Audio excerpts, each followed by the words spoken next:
川普决定削减欧洲驻军，没有美国的帮助，欧洲凭一己之力能顶住俄罗斯的扩张吗？如果论军事实力，100%可以，但关键就看有没有勇气了。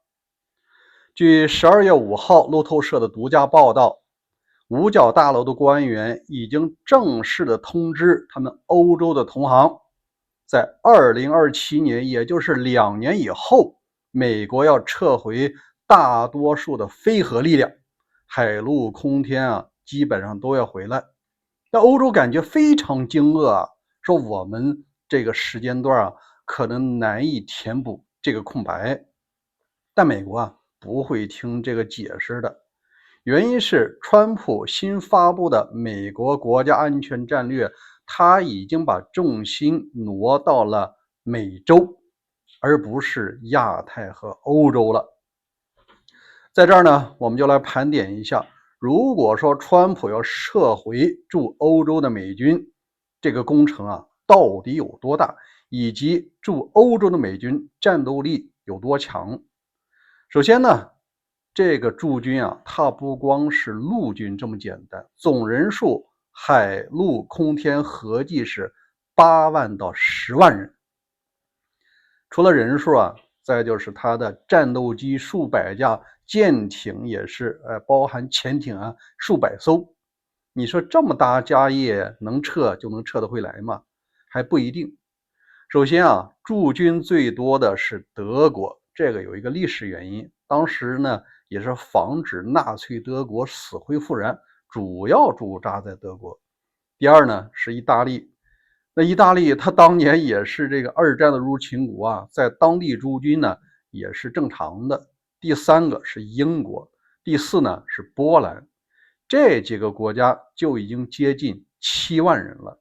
另外有10几个国家都有一些非常驻的基地，至少几千人。那这么大的家业，那战斗力多强呢？可以这样讲，任何一个欧洲国家，也包括现在俄罗斯，是无法抵御这个驻欧的美军的。最关键的一点呢，每年它需要投入的成本接近100亿美金。刚才我们聊的是非核力量，川普说的非常明白，他要保留核力量仍然在欧洲，但是这个核力量是微乎其微的。根据数据统计，美军的战略核武器合计呢是3880枚，这是一个保守的数字。那真正部署在欧洲有多少呢？它也才100枚。所以说你只保留这100枚核武器是无法这个撼动俄罗斯的。如果说大多数的非核力量撤回，实际上就等于放弃了欧洲。那接下来我们就讨论一下，如果没有美国大哥的帮助，以现在欧洲的军力如何抵御俄罗斯的西扩。事实上，乌东4州只是他打的前站。以前节目咱们说过，接下来他还有波兰呢，还有波罗的海3国呢，接下来甚至包含芬兰。因为对于俄罗斯民族来说，几千年来他的领土一直是希望扩张的。他的理由很简单，因为我要战略纵深，而且这个战略纵深呢是永远是不够的。那只能是整个把西欧全吞下来，那个他也未必能够满足。既然说欧洲没有美国大哥的帮助，现在能不能打得赢呢？如果说论军事实力100%可以。我们看2个指标，一个呢是战机的数量，目前呢整个战场上形势起决定作用的，而不是陆军和坦克了，而是空军。以这个德、法、意、西班牙这几个强国加上英国合计的战斗机数量，实际上是能够碾压俄罗斯的。在这儿不仅仅是一个数量的碾压，更是代差的区别。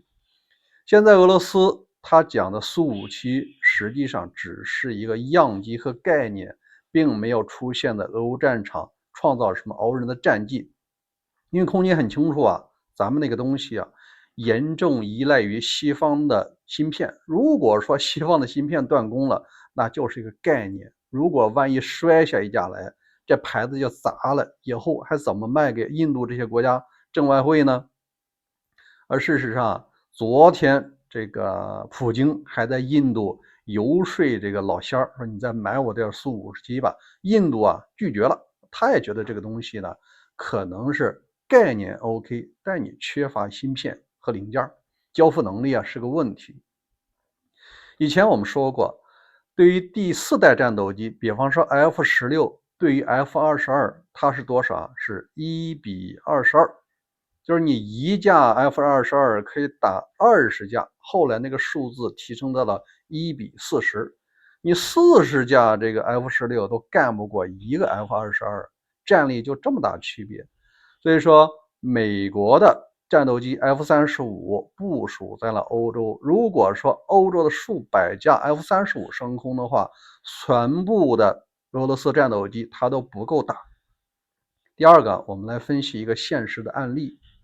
在上一周，俄罗斯在前线的边境，也就是在乌克兰发生了一个浓雾。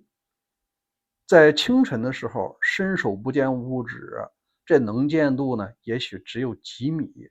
当时的俄罗斯指挥官觉得，这是我们获得了一个天赐良机，要扩充战果，要往前冲，所以他们就组织了一个机械化步兵往前走。坦克装甲车冲在前面，步兵呢藏在后面就往前冲锋。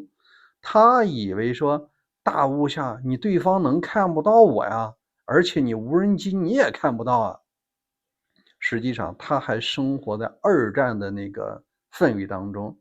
但是对岸的乌克兰军队已经配备了热情上系统了。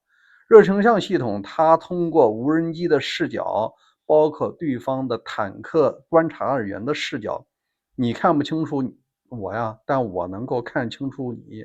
那结果是什么？结果就是一个100%准确的点上。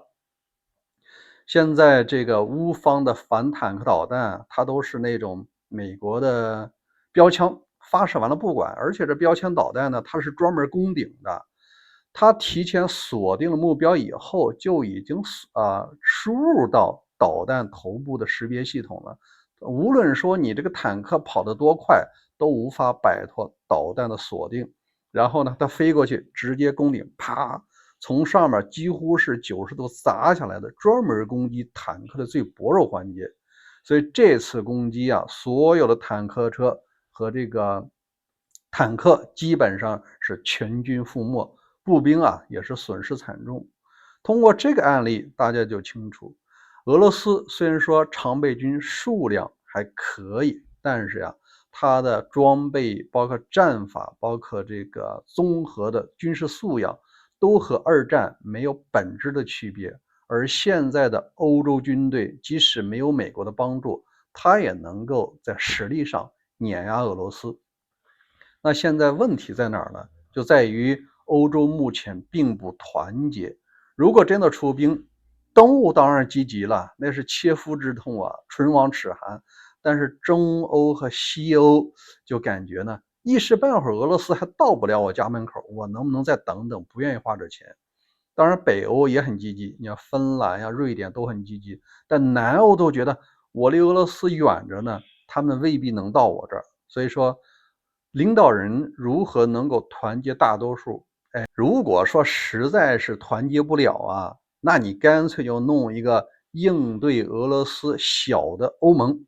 那以后打完了以后呢，那我们专门享受这个战争的成果，至少说把俄罗斯军队推回他自己国土，把乌东四州拿回来。事实上，在实力之外，勇气是最重要的。另外，你也不要考虑说，如果没有美国的站台，那欧洲就孤单吗？不一定。首先说，英联邦的2个巨头之一的加拿大和澳大利亚，他们会帮忙，既有第5代战斗机，也有先进的核潜艇。那潜艇发射导弹，那也够俄罗斯吃一壶的了。更加上呢，东亚的2个自由世界，一个是日本，一个是韩国，韩国已经是武器出口前20了，而日本的军工也是跃跃欲试。所以说，英联邦的加拿大、澳大利亚、日本、韩国，再加上欧洲，对付俄罗斯啊，完全没问题。事情既然说已经是明牌了，老川明确告诉欧洲，2027年他要撤回，实际上现在已经在撤回当中了，至少对乌克兰的军事援助已经完全停摆。那欧洲就到了紧急应对的时候了。我相信欧洲能够做出明智的选择，那咱们就拭目以待。好，欢迎关注大卫军情局，咱们的节目每天都有更新。另外，欢迎您关注我另外一个频道，讲到昨天啊，欧洲震惊了，因为在最新川普发布的全球安全战略里，他们不再是盟友，而是对手。如果您感兴趣，请关注另外一个频道大卫观点，咱们明天见。